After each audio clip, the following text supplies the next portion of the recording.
Assalamualaikum warahmatullahi wabarakatuh. Alhamdulillah, para pemirsa di rumah, kita kembali berjumpa di acara Beranda Budaya TVRI Jambi. Tidak sebagaimana biasanya, saya selalu ditemani oleh dua narasumber, tetapi pada kesempatan kali ini saya bahagia sekali karena tidak hanya dua narasumber, tetapi juga ditemani oleh 4 adik-adik yang saya kira nanti akan bisa bercerita. Mereka adalah para penulis cilik Jambi. Apa kabar adik-adik? Sehat? Ya, alhamdulillah, terima kasih. Pemirsa, topik kita kali ini mengupas karya penulis cilik Jambi. Sebagaimana kita pahami bersama, diskusi atau pembicaraan mengenai karya penulis cilik Jambi belum begitu mendapat perhatian banyak pemirsa, kemudian para kritikus atau para pembahas mengenai karya-karya yang berhasil dibuat oleh penulis cilik Jambi. Untuk itu pada kesempatan kali ini telah hadir bersama kita di narasumber saat ini dua narasumber, yaitu pertama ada Ibu Yanti Budianti. Apa kabar Bu Yanti? Alhamdulillah. Terima kasih sudah berkenan hadir pada kesempatan kali ini. Sama. Narasumber kita yang kedua yaitu ada Pak Fajri. Apa kabar Pak Fajri? Alhamdulillah sehat. Sehat? Oh, iya. Alhamdulillah, terima kasih sudah berkenan hadir pada kesempatan kali ini. Terima kasih. Pemirsa, saya akan mengawali diskusi ini lebih awal kepada Ibu Yanti. Bu Yanti, saya senang sekali pada kesempatan kali ini.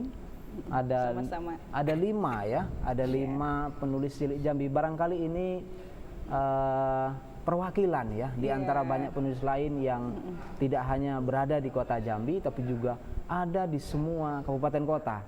Tapi paling tidak ini bisa menjadi gambaran bahwa kita punya potensi, punya kekayaan, punya modal besar berkaitan dengan para penulis. Nah, mungkin Bu Yanti sebagai awal ceritakan kepada kami, kepada pemirsa di rumah, mereka yang di samping saya ini, karyanya, kemudian latar belakang mereka, lalu sebagaimana proses selama ini sehingga mereka berhasil melahirkan karya seperti yang luar biasa banyak ini. Silakan Bu Yanti. Ya, terima kasih. Selamat sore pemirsa Kota Jambi. Jadi tahun 2010 kami memulai kegiatan di Rumah Baca Evergreen. Di situ kita punya mimpi yaitu menemukan sebanyak mungkin penulis cilik di Jambi. Tidak hanya di Kota Jambi tapi juga di Provinsi Jambi. Dari situ kita berproses gitu kan, kita sediakan banyak buku-buku yang bisa memotivasi, merangsang imajinasi mereka untuk berkarya. Juga kita adakan beberapa pelatihan. Pelatihan pertama kita tarik itu pelatihan penulis cilik Jambi. Dari situ kita latih, kita ajak rutin berlatih setiap minggu di Rumah Baca Evergreen. Alhamdulillah dari angkatan pertama ini akhirnya kita bisa anak-anak itu mampu untuk membuat suatu karya. Setelah karya itu kita kira layak untuk diterbitkan di koran, kita kirimkan dulu ke koran. Tapi kalau misalnya sudah kita anggap layak, naskah itu bisa kirim ke penerbit, kita kirimkan ke penerbit. Kebetulan anak saya kan ini itu sudah punya keterikatan dengan penerbit Darmizan karena sejak kecil kan sudah menerbitkan bukunya. Jadi kita punya link ke sana mudah gitu. Editor di sana kami punya naskah nih gitu, kirim aja. Nah dari situ beberapa anak-anak juga akhirnya bisa diterbitkan gitu. Tapi karyanya. umumnya mereka ini memang di awal belum bisa menulis sama sekali atau memang yang sudah punya dasar? Kemampuan menulis itu menurut saya kemampuan yang bisa diasah gitu ya. Bakat itu akan melejitkan mereka. Jadi pada intinya mereka ya dari yang hanya bisa menulis 2 paragraf gitu kan, lama-lama bisa jadi 4 halaman gitu, bisa lama-lama bisa, aku juga bisa nulis sampai 40 halaman gitu. Nah seperti itu. Seperti hari ini kita hadirkan juga penulis yang paling cilik ini, Aura, itu kan masih 4 SD gitu. Dia ikut lomba, karyanya akhirnya menang lalu dibukukan gitu kan. Yang semula Aura baru bisa beberapa Paragraf, paragraf ya. gitu kan. Akhirnya bisa jadi satu buku utuh. Dia masuk dalam kompilasi cerpen Oh, dengan antologi gitu ya? antologi dengan Oke. teman-teman dari kota lain. Oleh Mizan dikumpulkan menjadi satu. Oke, itu Aura. Kemudian Aura yang kecil, yang baru berikutnya lagi. baru terbit kemarin Baru juga. terbit. Oke, Betul. yang siapa? Sekar mungkin bisa. Sekar sudah mulai berlatih dari SD ya. Sekar cuman bergabung di Rumah Baca Evergreen setelah dia SMP. Kalau Ega itu sekitar dari SD ya, kelas 3 ya, Ega ya. Itu udah mulai ngikutin pelatihan penulis cilik angkatan yang ketiga sampai sekarang masih bergabung. Ega karyanya sudah banyak juga. Ada berapa Ega? 2 ya. Sudah 2 yang diterbitkan oleh Mizan. Nah, yang sebelahnya lagi Intan, ada lagi Clara nanti bisa masuk bergabung juga. Ini Intan dan Clara kami baru menemukannya seminggu yang lalu di Gramedia ya. Waktu itu bedah buku mereka karyanya diterbitkan oleh Bukune ya. Nah, kita diajak oleh Gramedia, Bu Yanti, ini ada penulis baru nih rupanya di Jambi gitu. Wah, luar biasa. Mudah-mudahan nanti besok-besok bergabung di Rumah Baca Evergreen. Yang sebelah lagi itu Aska mulai bergabung dari kelas 2 apa kelas 3 ya, Aska ya? Dari kelas 3 SD di Rumah Baca Evergreen. Alhamdulillah karyanya juga sudah diterbitkan. Masuk 20 naskah terbaik waktu konferensi penulis cilik, lalu dibukukan.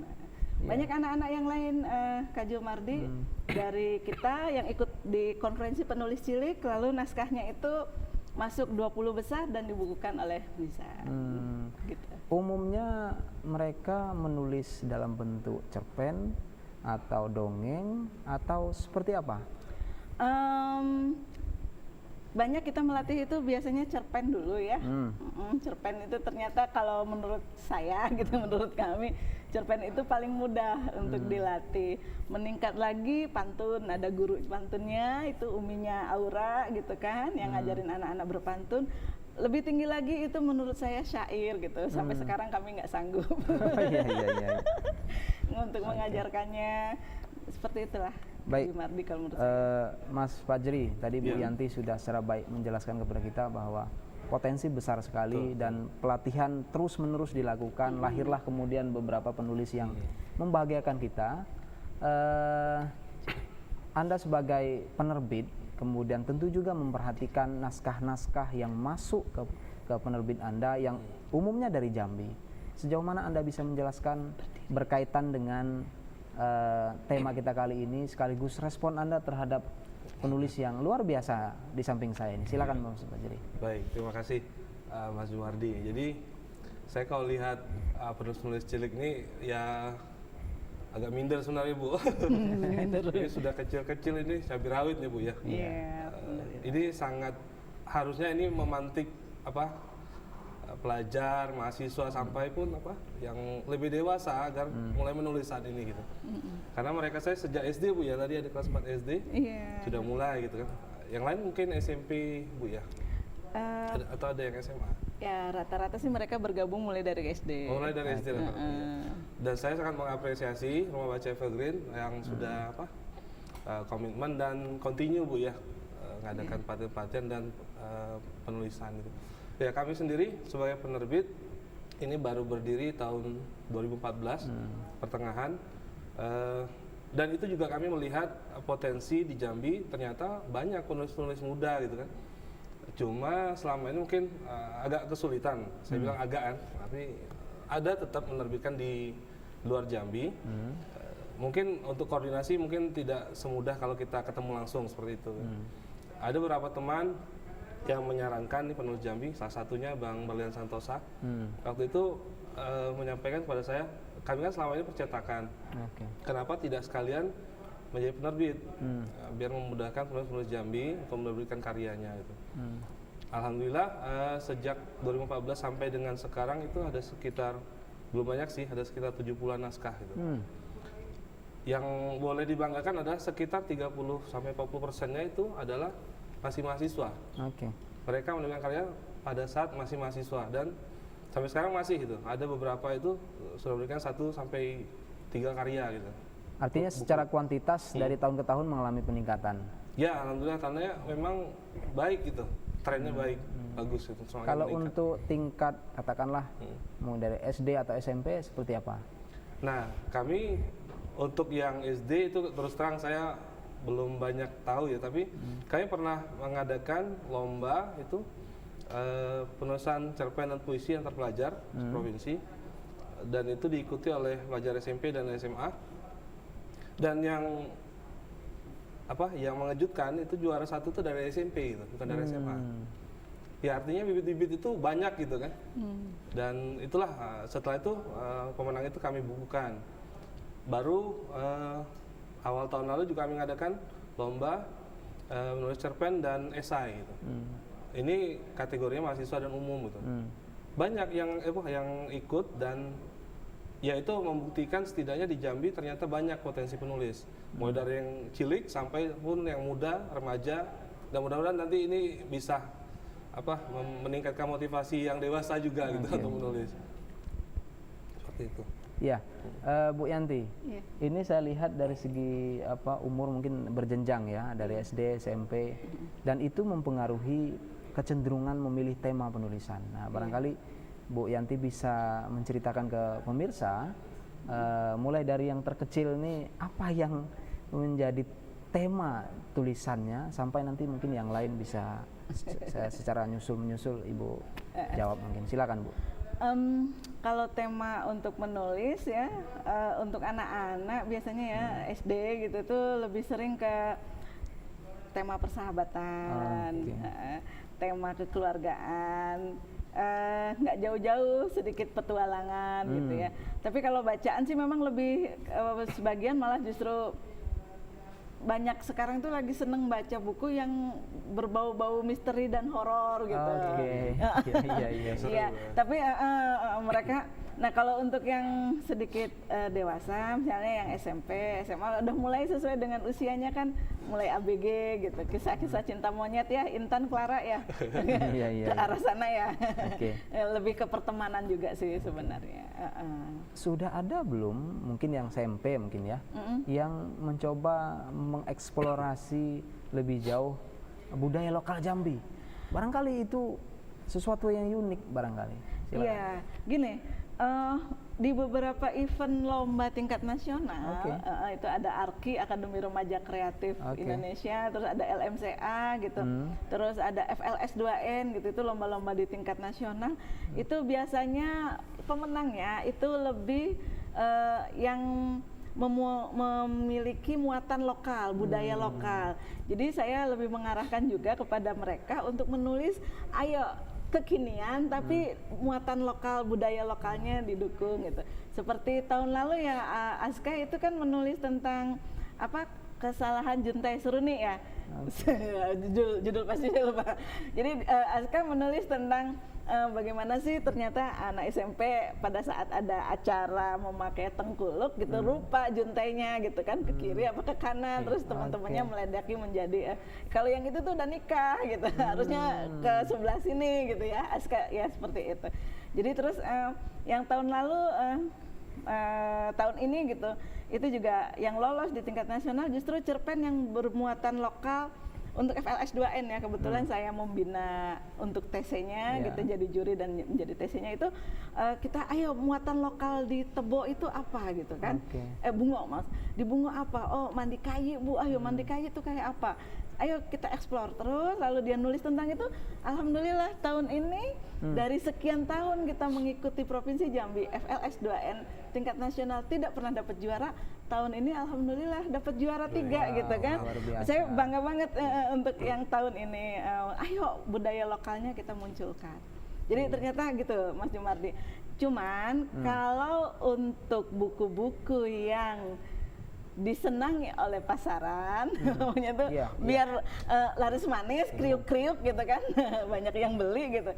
Itu kayaknya jarang ya yang yang mengandung muatan lokal, budaya lokal itu yang, tapi nggak tahu juga ya, mungkin kapan-kapan Bang Berlian Santosa bagaimana itu kabarnya, kan dia menulis tentang cantik ya, apakah dia juga seperti kriuk-kriuk gitu, laris manis dan sebagainya gitu kan.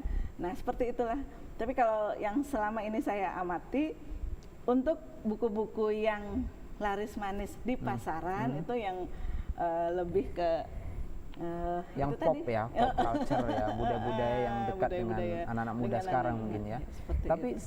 sejauh mana penerbit memandang potensi naskah terutama dari teman-teman penulis cilik Jambi? Barangkali ada sesuatu yang khas mungkin kenapa mereka tidak menolak ketika ada naskah yang masuk dari teman-teman penulis cilik Jambi. Ya, Mungkin saya melihat kalau penerbit-penerbit nasional ya seperti kami kan banyak mengirimkannya ke Mizan, terus ke Asmanandia Production. Itu justru cerita itu yang banyak dipilih adalah yang out of the box. Jangan yang biasa-biasa saja gitu kan. Ceritanya boleh misalnya tentang pertemanan, tapi jangan lagi-lagi yang seperti itu misalnya berebut pacar atau apa, tapi justru yang beda, yang tidak sama itu Nala yang apa nih ya? yang diangkat gitu. Ya. Iya, yang banyak cepet-cepet dipilih gitu oleh penerbit Mizan itu. Baik, nanti kita akan lanjutkan. Boleh. Dan nanti kita juga akan bertanya kepada para penulis cilik Jambi ini. Baik pemirsa, jangan kemana-mana setelah pesan-pesan berikut ini.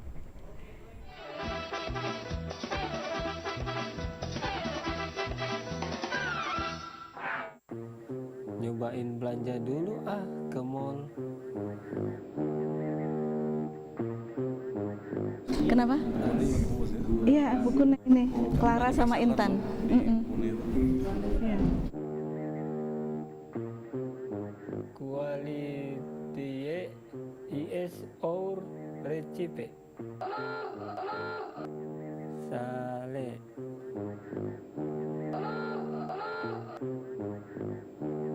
Soes sor ce.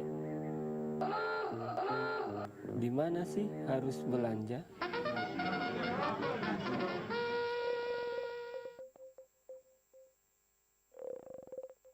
Loh, kok malah keluar?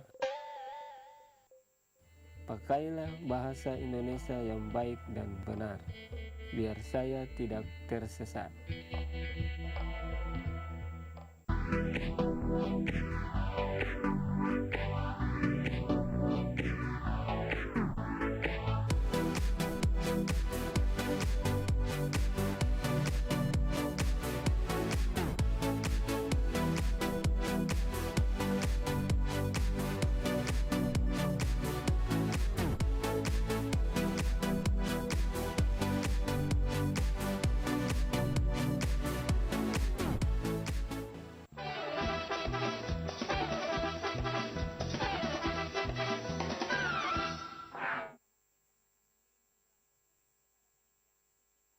Kita melanjutkan diskusi kita yang terpotong tadi. Sebelum saya nanti akan bertanya kepada adik-adik, saya ingin melanjutkan lagi Bu Yanti. Sejauh mana dukungan pemerintah Bu Yanti terhadap keberadaan penulis-penulis cilik Jambi ini? Advokasi program, kemudian fasilitasi anggaran, seperti apa sejauh ini? Silakan. Pemerintah yang mana dulu nih? Pemerintah daerah, kemudian ya kota, Pemerintah. provinsi, kemudian bisa pusat. Kalau untuk kota sama provinsi ya saya melihat perpustakaan juga ada sedikit program gitu kan, ada beberapa gerakan gitu ya, gerakan GPMP gitu. Terus juga kemarin kan kita ada support dari APBN untuk melaksanakan gerakan Indonesia Membaca, dan kami dari Rumah Baca Evergreen bertransformasi kalimatnya tuh ya, menjadi suatu kampung literasi. Kampung literasi Pematang Sulur, kampungnya penulis cilik Jambi. Kita menginginkan suatu kawasan Pematang Sulur itu menjadi kawasan pembelajar. Mimpinya kami dengan literasi Pematang Sulur, kampungnya penulis cilik Jambi itu dari situ lahir penulis-penulis cilik lebih banyak lagi. Lalu bagaimana dari provinsi? Sejauh ini saya berharap sekali Bapak Jumi Zola yang terhormat, ini lihatlah anak-anak Jambi sudah begitu banyak karyanya gitu kan. Kami ingin sekali bisa bertemu dengan Bapak gitu suatu ketika bila Bapak ada waktu, kita bisa berdialog, berdiskusi gitu kan.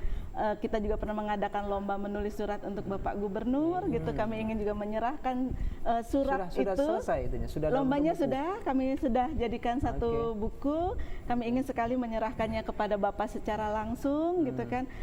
Ingin juga ada satu mimpi saya bersama anak-anak para penulis ini adalah kalau di tingkat nasional ada konferensi penulis cilik atau akademi remaja kreatif di mana seluruh anak-anak seluruh Indonesia bukan bersaing ya, berlomba gitu untuk menunjukkan karya terbaiknya.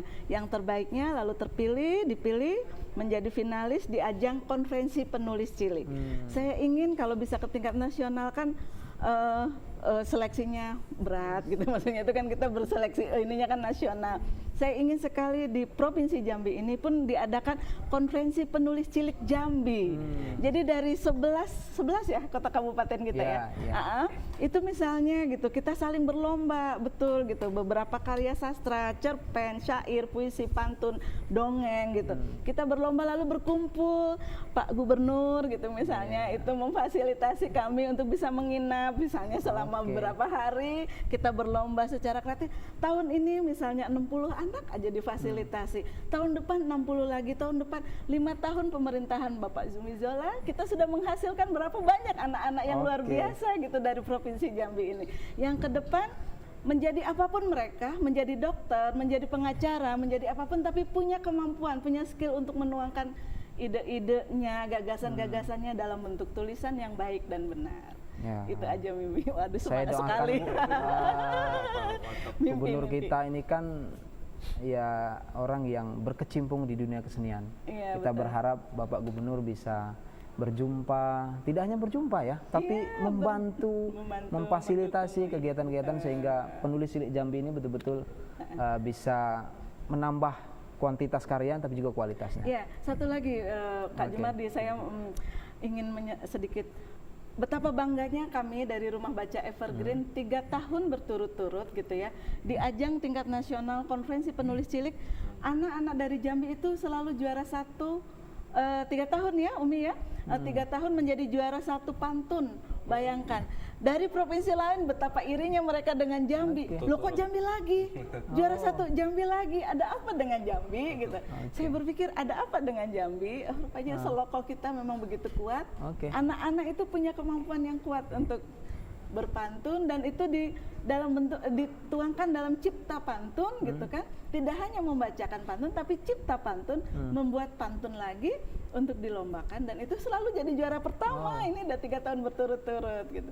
Sayang hari ini juara pertamanya tidak bisa hadir, Elora dari SDIT Alfa. Baik, saya berpindah ke kanan ini. Boleh. Ada adik kita Intan ya.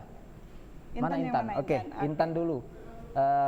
Intan, apa yang sudah karya apa yang sudah dihasilkan? Dia bercerita apa? Lalu bagaimana perasaan Intan ketika yang dibuat, yang ditulis betul-betul selesai menjadi sebuah buku? Mungkin bisa diceritakan ke pemirsa di rumah. Silakan, Adik Intan. Buku yang pertama berjudul Bad Girl versus Ketosis. Itu menceritakan tentang bad girl, cewek nakal yang selalu bermasalah sama ketua OSISnya. Jadi kayak cerita fiksi remaja gitu. Terus yang kedua Cute Girl versus Playboy. Itu ya sama kayak sebelumnya, fiksi remaja juga. Yang ketiga berjudul Rolandara. Jadi sudah 3 karya sampai hari ini. Dan itu tentang cerita sehari-hari di sekolah ya? Iya. Oke. Gimana rasanya sudah berhasil menulis 3 buku? Seneng ya? Terus bangga juga sama diri sendiri. Oke. Saya pindah ke adik Clara. Iya, Clara, apa yang sudah berhasil dibukukan? Cerita tentang apa, kemudian berapa jumlah bukunya, dan bagaimana perasaan ketika betul-betul menjadi sebuah buku? Kalau aku baru 1 yaitu Kim Buling versus Queen Esqui. Itu cerita tentang anak sekolahan juga, fiksi remaja. Dia sama aja kakak kelas sama perempuan yang nyembunyiin dirinya sendiri, yang nggak mau jadi diri sendiri. Sedangkan 1 buku lagi masih proses editor di penerbit. Berarti sebentar lagi kita akan bisa membaca ya. Senang ya sudah bisa menulis ya. pastinya seneng banget, nggak nyangka. Dan keluarga mendukung? Iya pasti. Oke, saya pindah ke adik Aura. Aura yang paling Ya, kecil. nah ini pemirsa yang paling kecil nih menggelitik kita ini, yang besar-besar sudah nulis belum? Sudah berapa buku yang sudah dihasilkan? Silakan, adik Aura sudah nulis apa nih? Sudah nulis Kota Impian, satu buku, itu ceritanya tentang adiknya Cican, namanya Cini, dia ulang tahun. Jadi dia Cicannya itu pengen buat surprise sama Mimi sama Didinya. Jadi setelah dibuatin, Cini jadi senang gitu. Oke, senang ya sudah punya buku sampai sekarang ya? Sudah. Oke, ayo supaya ini adil, saya ingin semuanya. Di sebelahnya kakaknya. Iya, Sekar sudah nulis apa? Berapa jumlahnya? Bagaimana perasaannya? Baru satu, Your Special. Oke. Itu ceritanya tentang tunarungu ya. Dia cita-citanya pengen jadi paskibra, tapi diolok-olok sama temennya sampai dia bisa ngebuktiin kalau bisa. Sekarang sedang menulis buku lagi? Iya. Iya, oke. Kakak doakan semoga jadi betul-betul buku yang kedua. Silakan di sampingnya. Ya, sudah berapa buku yang dihasilkan? Udah 2. Sudah 2. Tentang apa saja singkatnya? Yang pertama tentang judulnya Four Little Witch, tentang 4 orang gadis biasa yang tiba-tiba kayak dapat anugerah buat jadi penyihir untuk menyelamatkan dunia. Waduh, luar biasa nih mau menyelamatkan dunia ini. Ya kakak doain betul-betul kalian terus menulis, bukunya bertambah banyak dan laku di pasaran. Amin. Oke, kita berpindah. Oke. Ya, oh maaf. Silakan. Dengan siapa? Aska. Ya, di Aska silakan. Sudah berapa buku nih? Udah 2. Oke. Yang pertama itu antologi cerpen dari 20 besar KPCI. Oke. Judul cerpennya Andai Aku Jadi Sutradara. Oke. Itu nyeritain tentang keinginan seorang anak SD yang pengen jadi sutradara karena ngelihat film Indonesia ini sekarang miris banget gitu. Oh gitu. Jadi itu kritik mungkin ya? Iya. Oke. Terus yang kedua itu bukunya ke hasil antologi cerpen juga, menang lomba sayembara cerpen kemarin tingkat provinsi. Judulnya Dari Genderang Ember. Itu ceritain tentang budaya Kompangan di Jambi. Oke. Ibu bapak dukung ya, nulis terus ya. Sekarang sedang nulis lagi? Lagi. Oke, semangat. Saya jadi tergelitik ini Bu, harus nulis lagi nih lihat adik-adik. Oke, terima kasih. Saya ke Bung Fajri. Sebagai penerbit tentu kita ingin ada program yang secara khusus bagaimana penulis cilik Jambi itu tumbuh berkembang. Apa yang harus dilakukan oleh penerbit? Ya tentu tidak hanya penerbit Anda, tapi juga penerbit lokal yang katakanlah ini penting di antara penerbit nasional ya. Silakan Bung Fajri. Ya, terima kasih. Jadi awal mula kami mendirikan penerbit ini ya kita pikir kita hanya membantu penulis untuk menerbitkan karyanya seperti itu. Tapi setelah berjalannya waktu kita ternyata mau tak mau kita harus bantu membangkitkan budaya membaca dan menulis itu, mau tak mau. Karena kalaupun kita terbitkan buku tak ada yang membaca percuma gitu kan. Jadi mau tak mau kita juga harus mendukung atau support kegiatan-kegiatan komunitas-komunitas. Kalau ada kegiatan kita menjadi sponsor salah satunya seperti itu. Kemudian kami juga membentuk komunitas, itu komunitas berani menulis. Baru itu belum begitu aktif, tapi mudah-mudahan ini bisa menjadi salah satu sumbangsih kami gitu kan untuk membangkitkan budaya literasi Jambi seperti itu. Maaf, saya potong dulu nih Bung Fajri. Kita akan lanjutkan di sesi berikutnya. Baik pemirsa, diskusi kita semakin asik, semakin menggelitik kita untuk selalu membaca dan menulis. Kita akan melanjutkan diskusi kita setelah pesan-pesan berikut ini.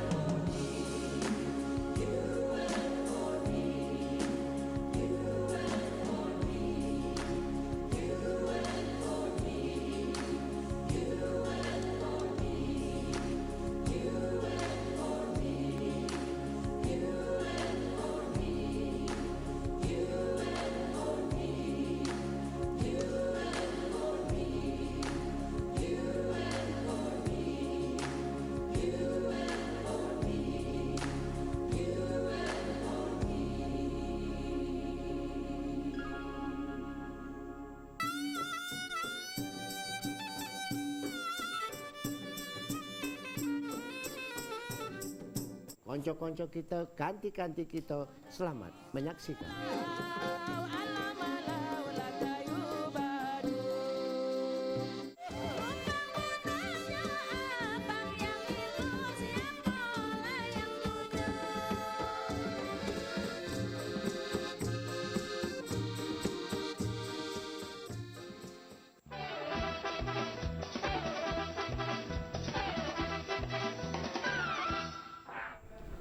Baik pemirsa, masih bersama kami di Beranda Budaya TVRI Jambi. Kita melanjutkan diskusi yang sempat terpotong tadi. Silakan Bung Fajri teruskan. Iya. Jadi tadi apa? Selain kita juga menerbitkan karya-karya penulis, kita mau tak mau juga harus ikut andil kan dalam membangun budaya literasi gitu. Ya salah satu tadi kami juga apa? Kalau ada komunitas yang mengadakan kegiatan, kami biasa support menjadi sponsor gitu kan. Kemudian juga kita apa? Mengadakan tadi lomba-lomba menulis cerpen dan puisi, menulis esai, juga seperti itu. Dan terakhir kami juga membangun komunitas, namanya Komunitas Berani Menulis. Ya mudah-mudahan bisalah menambah apa, memberi sumbangsih walaupun mungkin sedikit masih gitu kan, terhadap budaya literasi Jambi seperti itu. Oke, ini sudah ada upaya yang dilakukan oleh Bung Fajri dan kawan-kawan dan kita apresiasi. Nah, saya ingin tahu bahwa yang kita lihat ini tentu bukan tiba-tiba, ada proses panjang. Mereka harus membaca, harus menulis, harus berlatih sedemikian rupa. Apa yang sudah dilakukan dan terus sampai hari ini? Baik, ternyata ada telepon dari pemirsa. Halo, assalamualaikum. Waalaikumsalam warahmatullahi wabarakatuh. Dengan Bapak siapa, di mana? Dari Yudi di Sunai. Oke, silakan Pak. Dari Yudi di Sunai. Ya, Pak Yudi, silakan Pak Yudi. Terima kasih. Selamat sore. Selamat sore. Ibu, tentunya yang menguasai di bidang masing-masing dan adik yang saya cintai, calon penulis masa depan. Amin. Kita Jambi. Bercerita masalah anak-anak ini, sebenarnya anak ini adalah aset kita sudah Jambi. Saya hanya bisa memberikan pandangan perbedaan. Misalnya seorang anak muda itu pemakai narkoba, itu luar biasa sekali biaya perawatannya, penyembuhannya oleh pemerintah. Sementara anak-anak kita ini yang anak-anak yang menjadi emas ke depan ini, ya sampai saat ini ya masih nol ya perhatian pemerintah. Itu sangat miris. Di samping itu sementara pemerintah juga mengeluarkan dana besar-besaran untuk dunia pendidikan, S1, S2, S3, S4, bahkan es krim. Luar biasa 2017. Nah jadi saya bingung, anak-anak yang perlu dikembangkan, yang perlu didorong menjadi positif ke depannya untuk memimpin Jambi ini. Kok pemerintah kayaknya tutup mata. Tidak ada keseimbangan dana pendidikan itu. Ini kan juga pendidikan edukasi yang luar biasa membantu anak menjadi spesialis di bidang menulis. Sementara kita lihat di jalan-jalan itu banyak tulisan-tulisan yang ditulis di tembok. Ya kan mungkin Bapak Gubernur melihat tuh tembok-tembok bank, tembok-tembok di pinggir jalan. Ini karena komunitasnya tidak kuat di Jambi ini. Jadi kita berikan apresiasi kepada anak-anak ini, perlu didorong. Jadi justru itu saya siap di PRI nanti boleh hubungi saya untuk dapat saya ikut serta di dalamnya menghadap Bapak Gubernur. Jadi kita siapkan proposal dalam macam program kita, nanti kita ngadap. Kalau memang kita tidak dibantu, ya berarti tidak ada keseimbangan pembangunan di bidang pendidikan ini. Itu saja. Baik Pak Yudi. Tidak ada alasan untuk tidak membantu pemerataan. Saya rasa itu saja dan saya siap menunggu. Wabillahi taufiq wal hidayah. Wassalamualaikum warahmatullahi wabarakatuh. Waalaikumsalam warahmatullahi wabarakatuh. Terima kasih Pak Yudi. Saya kira ini ya tidak hanya harapan ya, tapi semacam menagih komitmen ya kepada kita, kepada pemerintah untuk betul-betul serius untuk memfasilitasi gerakan-gerakan literasi ini. Mungkin Bu Yanti bisa menjawab sekaligus apa yang harus dilakukan dan telah dilakukan oleh Rumah Baca Evergreen. Silakan Bu Yanti. Ya, Selama ini kalau dari dukungan sih, kalau menurut saya sih dukungan alhamdulillah ada aja.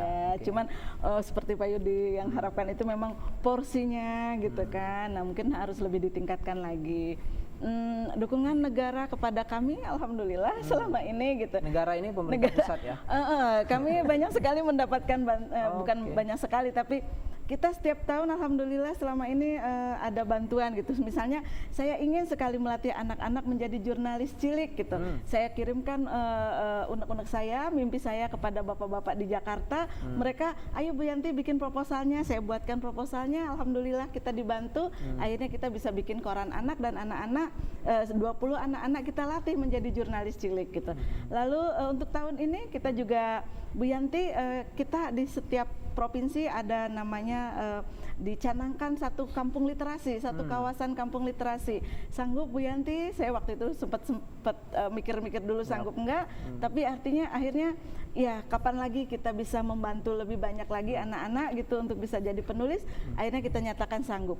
Alhamdulillah dari dana kampung literasi yang diberikan oleh kementerian Pak Anies Baswedan ya waktu itu ya masih ininya itu kita bisa melatih anak-anak 100 anak-anak di kawasan kampung literasi, kawasan Pematang Sulur.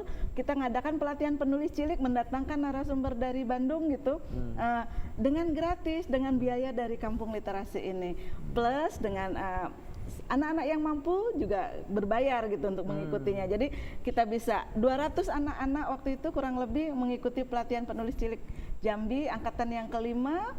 Sebagian didanain oleh kampung literasi yang didanai oleh negara, sebagian lagi mereka mandiri gitu, biaya secara sendiri. Nah dari situ kita berharap ke depan akan lebih banyak lagi anak-anak mempunyai giroh gitu, semangat untuk membaca, menulis gitu. Kampung literasi sekarang mempunyai 7 sentral, 7 titik, 3 titik pangkalan ojek, 1 gerai baca, pojok baca Pertamina di Rumah Sakit Raden Matahir, masuk ke dalam kawasan kampung literasi. Lalu sekretariat kampung literasi yaitu di RT 12 yaitu di Rumah Baca Evergreen. Lalu 2 lagi gerai baca di RT 17 dan di gerai baca di RT 8. Nah 3 gerai ini kita setiap minggu berlatih. Jadi kalau di sekretariat kampung literasi itu kita setiap hari Minggu. Untuk yang di RT 17 itu setiap hari Sabtu sore kita anak-anak berkumpul, kita undang, ayo hari ini kita berlatih gitu kan. Kita latih untuk kemampuan menulis dan membacanya, literasi yang lain juga, literasi keterampilan, kesehatan gitu. Nah di RT 8 juga seperti itu. Mudah-mudahan dari kawasan kampung literasi ini menjadi percontohan ke depannya. Siapa tahu gitu dana negara bantu lagi untuk provinsi kita ada lagi satu kawasan lagi gitu ya. Misalnya di mana kalau tidak di Kota Jambi mungkin di kabupaten yang lain gitu. Saya usulkan misalnya di Tebo karena di sana ada satu taman bacaan yang bagus juga, atau di misalnya di Merangin gitu. Itu juga mereka bisa bikin satu kawasan kampung literasi. Dari kecil-kecil mudah-mudahan ya sekian tahun pada saat kita bonus demografi, kita bicara, siap, ya? Kita sudah siap setidaknya anak-anak punya skill, punya kemampuan untuk menuangkan ide-ide kreatifnya. Jangan kalah, kita harus kreatif itu aja. Sejauh mana mungkin bisa kita sebut sebagai kerjasama atau hearing dengan koran-koran lokal di Jambi? Barangkali ada rubrik untuk teman-teman ini untuk menulis per setiap minggu mungkin ada? Iya, di awal-awal kami berdiri kita ada kerjasama dengan Jambi Express. Setiap minggu keluarkan itu satu kolom-kolom karya kita, satu halaman penuh. Itu akhirnya terhenti. Sederhana sebenarnya Mas Jumadi, karena anak-anak ini kan ingin sebuah macam apresiasi ya, apresiasi dari tulisannya. Waktu itu kita dapat imbalan 30.000. Bagi anak-anak itu suatu hal yang luar biasa. Iya, itu akan mendorong mereka senang banget gitu. Ya? Aku dapat 30.000 nih gitu, dari 30.000 beli bakso juga untuk traktir teman kurang gitu. Tapi di situ ada kebanggaan. Sempat terhenti karena ternyata Jambi Express tidak lagi ada dana untuk itu. Sempat sedih, aduh Bapak Jumizola, mohonlah Pak, masa 30.000 aja. Misalnya ini ya. Koran-koran lain mungkin bisa. Iya, Jambi untuk Tribun belum gitu. Kalau Jambi Independen bisa aja sih, tapi belum kami jajakin lagi. Jambi Express kemarin kemarin saya ketemu lagi, ini loh saya tunjukkan naskah, nih naskah gitu. Tidak benar kalau disebut kurang atau tidak ada naskah, kita numpuk naskah mungkin ya. Ada naskah dan saya pikir ini bagus gitu. Ayo dong gitu Jambi Express cari dong donatur untuk bisa mengapresiasi anak-anak itu gitu. 30.000, 50.000 gitu satu naskah untuk mereka, bukan untuk kita, tapi untuk mereka gitu. Biar mereka termotivasi untuk selalu menulis. Saya ke Bung Fajri. Aduh maaf nih terlalu menggebu-gebu. Bagaimana kita bisa menjelaskan bahwa potensinya tentu tidak hanya berada di kota, tapi bagaimana kabupaten kota yang lain. Nah, sejauh mana naskah yang masuk barangkali itu bisa menjadi gambaran bagi kita bahwa ternyata potensi ini merata sebenarnya. Nah, mungkin bisa direspon. Ya, dari beberapa naskah yang masuk itu dan dari lomba-lomba gitu yang kami adakan memang tidak kota tidak mendominasi. Saya pikir dari Kerinci itu juga ada, dari Merangin bahkan itu ada Rumah Kreatif Merangin kalau tidak salah, itu juga produktif buku-bukunya gitu. Dari Batanghari juga ada, waktu itu menjadi salah satu finalis. Saya pikir banyak ya di kabupaten-kabupaten juga, mudah-mudahan ini juga bisa meluas ya ke kabupaten-kabupaten lain gitu. Saya gitu. Semacam itu loh Kak Jumadi yang tadi saya ungkapkan tadi, mimpi saya bikin konferensi penulis cilik Jambi atau konferensi penulis muda Jambi gitu. Kita berkumpul dari 11 kota kabupaten anak-anak yang mempunyai semangat menulis gitu. Selama ini mediumnya selalu perlombaan gitu ya. Tidak ada ruang berbagi cerita. Boleh tuh bagus itu ya. Semangat, motivasi belum ada ya sampai hari ini. Belum. Nah, itu masih mimpi. Program lo kita curhat atau apa kita datangin Pak Gubernur mungkin. Amin, mudah-mudahan. Pingin sekali Kak Jumardi. Jadi anak-anak yang sudah menulis pun akhirnya tetap selalu semangat untuk menulis gitu. Jangan hanya sekali nulis habis gitu enggak lagi. Sayang kan kemampuan menulis. Gitu ya. Kalau dari kampus seperti apa, Pak Fajri? Ini kalau dari kampus sendiri belum, kami yang ini khususnya masuk ke penerbit kami Salim Media Indonesia itu belum banyak ya. Belum banyak. Karena memang awal-awal berdiri kami fokusnya ke segmen muda atau anak muda gitu. Baru belakangan mulai masuk naskah-naskah dari kampus. Itu belum banyak sih. Baru beberapa kampus-kampus dan negeri maupun swasta yang masuk. Tapi memang apalagi di kampus kan ada saya kurang tahu ya istilahnya, tapi ada kredit atau kum ya. Sama guru-guru besar juga wajib itu menulis. Sebenarnya harusnya memang di Jambi pun bisa banjir buku sebenarnya kan. Nah, cuman memang itu tadi budaya membaca menulis harus kita tingkatkan lagi. Mudah-mudahan dari situlah makin banyak muncul penulis-penulis baru gitu. Bu Yanti, saya yakin di daerah lain ada banyak komunitas dan kita senang sekali ada beberapa penulis cilik yang sudah berhasil membuat buku. Tentu mungkin Bu Yanti punya tips ya, punya pengalaman pahit manisnya bagaimana berproses dengan anak-anak. Anak-anak ini mungkin tidak sama dengan orang dewasa. Ada masa-masa di mana mereka menemukan semacam semangat untuk menulis. Ada masa-masa di mana mereka merasa bosan. Bagaimana proses yang dialami selama ini mungkin? Iya, saya melihat gini, menumbuhkan semangat membaca itu sebenarnya paling mudah itu di usia 0 sampai 12 tahun. Kalau 0 sampai 5 tahun mungkin pihak keluarga itu adalah hal yang paling berperan gitu. Bagaimana kita mengkondisikan agar keluarga-keluarga di Jambi itu semangat membacanya tinggi, tapi tidak mudah, itu kita yakini tidak mudah. SD gitu, maksudnya usia anak sekolah dasar gitu, itu juga masih memiliki keinginan minat yang sangat tinggi untuk membaca dan menulis. Saya lihat begitu masuk taraf ke SMP, ini saya merasakan ya, itu mereka selalu ada saja alasannya. Ya PR lah, kelompok bersama, belajar bersama lah, ngerjain apalah. Hanya tinggal beberapa anak-anak yang masih mempunyai mimpi-mimpi dia nanti pengen jadi apanya, itu yang masih terus berkembang. SMA sudah mulai banyak sih sebenarnya untuk menarik mereka tetap menjadi penulis gitu ya. Cuman di situ mulai kelihatan lagi tuh, sudah mulai kelihatan lagi yang benar-benar bisa menjadi penulis gitu, atau yang enggak. Baik, kita maaf saya potong. Iya. Kita akan lanjutkan nanti. Baik pemirsa, diskusi kita semakin asik aja. Kita akan melanjutkan setelah ini, setelah pesan-pesan berikut ini. Masih ada ya?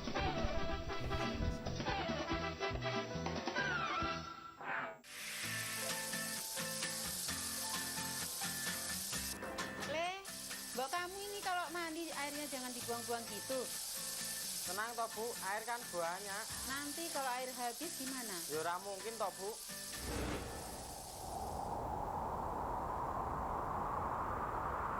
Bu. Ingat, air tanah bisa habis. Jangan hamburkan. Ibu.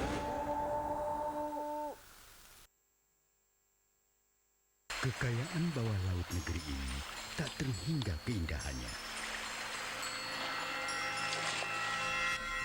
Terumbu karang merupakan perhiasan laut, sekaligus tempat tumbuh kembangnya ekosistem laut agar esok tak kenal punah.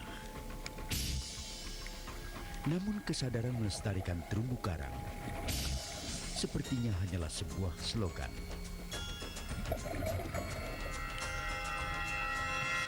Seribabius potasium yang seketika menyebar dan mematikan terumbu karang hingga berkilo-kilometer dari jarak pembiusan dan berdampak pada matinya ekosistem bawah laut tanpa sisa.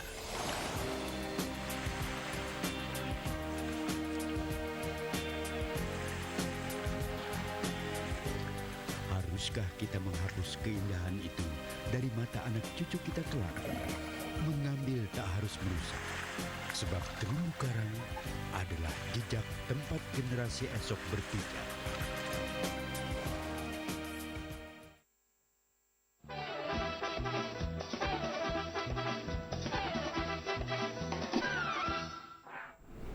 Baik, masih bersama kami di Beranda Budaya TVRI Jambi. Tidak terasa kita sudah sampai pada bagian akhir diskusi kita sore hari ini. Tentu banyak pengalaman yang kita dapatkan dan tentu pemirsa juga merasakan betapa pentingnya generasi muda kita untuk menggemari budaya literasi, tidak saja membaca tapi juga menulis. Dan saya kira di kanan saya ini adalah bukti bagaimana generasi kita dari kecil biasa membaca dan menulis. Nah, akhir dari diskusi kita ini tentu ada harapan. Apa harapan Bu Yanti yang sampai hari ini masih setia menemani anak-anak cilik untuk selalu menulis? Silakan Bu. Kita bisa melihat betapa banyak karya yang sudah ada dari anak-anak di Kota Jambi. Mimpi saya menemukan sebanyak mungkin penulis-penulis cilik di Provinsi Jambi, tidak hanya di Kota Jambi. Itu mohon dibantu gitu. Kalau memang ini kegiatan kami dianggap layak, kami tidak ingin mengemis, kami tidak ingin meminta-minta gimana, tidak. Itu karena itu mental yang tidak baik gitu ya. Tapi bila dianggap bahwa kegiatan kami ini memang bermanfaat, banyak sekali manfaatnya untuk generasi muda, tolong bantu kami. Tolong silakan Bung Fajri singkat saja. Sebentar, literasi Pematang Suluk, kampungnya Nulis Cilik Jambi.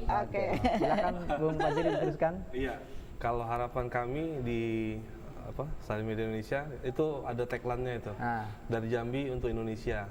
Artinya kami yakin SDM Jambi pun mampu berbicara di tingkat nasional dan mudah-mudahan kami bisa menjadi bagian dari hal tersebut. Amin. Terima kasih pemirsa.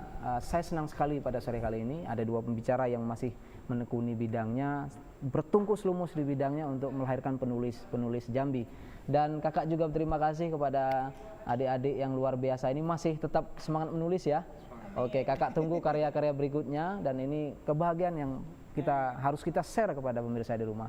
Baik pemirsa, saya tidak akan menyimpulkan hasil diskusi kita, tapi paling tidak generasi yang membaca dan generasi yang menulis adalah generasi yang siap berkecimpung di masa depan yang mengandalkan pengetahuan dan skill. Barangkali menulis adalah salah satu prasyarat mutlak untuk bisa hidup dan berkontribusi kepada dunia di masa depan. Saya Jumardi Putra bersama dua narasumber dan bersama adik-adik mengucapkan terima kasih. Wassalamualaikum warahmatullahi wabarakatuh.